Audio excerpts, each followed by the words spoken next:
రెండు తెలుగు రాష్ట్రాల yes news TV channel ప్రేక్షకులకు స్వాగతం. మనిషి జీవితం నీటిపై బుడగ, గాలిలో దీపం లాంటిది.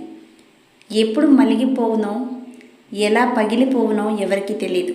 పుట్టేది ఒక మారే, పోయేది ఒక మారే, మిగిలేది మనం చేసిన పుణ్యకార్యములు మాత్రమే, మనం చేసిన మంచి పనులు మాత్రమే అంటూ ఆంధ్రప్రదేశ్ ఎన్టీఆర్ జిల్లా తిరువురు వాస్తవ్యులు స్వచ్ఛంద సంరక్షణ సేవా సంస్థ అధినేత, చైర్మన్, మహిళా నిర్వాహకురాలు, ఉత్తమ సేవకురాలు ఎస్తేర్ నేను సైతం అంటూ పెనుబల్లి మండలం చోడవరం గ్రామం కోయ గిరిజన అడవి బిడ్డలకు చేయుతుగా నిలిచి పలు సమస్యలపై చర్చించి వారి సమస్యలు ప్రభుత్వం దృష్టికి తీసుకెళ్లి స్థానిక ఎమ్మెల్యే రాగమయ్యి దయానంద్ గార్ల దృష్టికి తీసుకువెళ్లి త్వరలో పరిష్కరించే విధంగా చూస్తాను అంటూ భుజం తట్టి ధైర్యం చెప్పిన సంస్థ నిర్వాహకులకు సెల్యూట్ చేద్దామా అంటూ అభినందిస్తున్న రెండు తెలుగు రాష్ట్రాల సామాజిక కార్యకర్తలు, దాతలు, విశ్లేషకులు.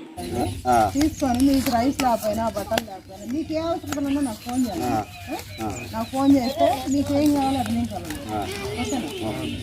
మీరు మాత్రం ఎవరు లేరనేది ఇబ్బంది పడొద్దు, బాధపడొద్దు అండి. ఓకేనా? ఇది ఒకటి గుర్తుంచుకొని నాకు ఫోన్ చేయండి. మీరు ఎనీ టైం నాకు ఫోన్ చేయండి. మీరు అర్ధరాత్రి కూడా ఫోన్ చేసినా నేను ఫోన్ చేయాలి. తమిళ గుర్తుంచుకోండి. అక్కలో వింటున్నారా? అరే గుర్తుంచుకోవాలి, నాకు ఫోన్ చేయండి అమ్మా. మీకు ఏమైనా బట్టలు కావాలన్నా, స్కూల్లో ఎవడన్నా ఏదన్నా నాకు చెప్పండి. మీ మాస్టర్లు కానీ ఏం పడుతుందా చెప్పడు, ఏదన్నా నాకు చెప్పండి. నేను వచ్చి మాట్లాడతాను. స్కూల్ దగ్గర కూడా నేను మాట్లాడుతాను. ఓకేనా? మీకు మనీ తీసుకున్నా నాకు చెప్పండి. మీకు ఫ్రీ అదే చెప్పాలండి. నేను వచ్చి మాట్లాడతా. మీ సార్తో కానీ ఎవరితోటైనా అదేమో మాట్లాడదేమో ఇలా చెప్పి వెళ్ళిపోద్ది అనుకోవద్దు. మీకు ఎప్పుడే అవసరం ఉన్నా నాకు ఫోన్ చేయండి, నేను వస్తా, వాళ్ళతో మాట్లాడతా. మీకే సౌకర్యం కావాలన్నా నేను కలుగుతాను. ఓకేనా? అనే గుర్తుంచుకోండి అక్కడ. Okay, bye, thank you.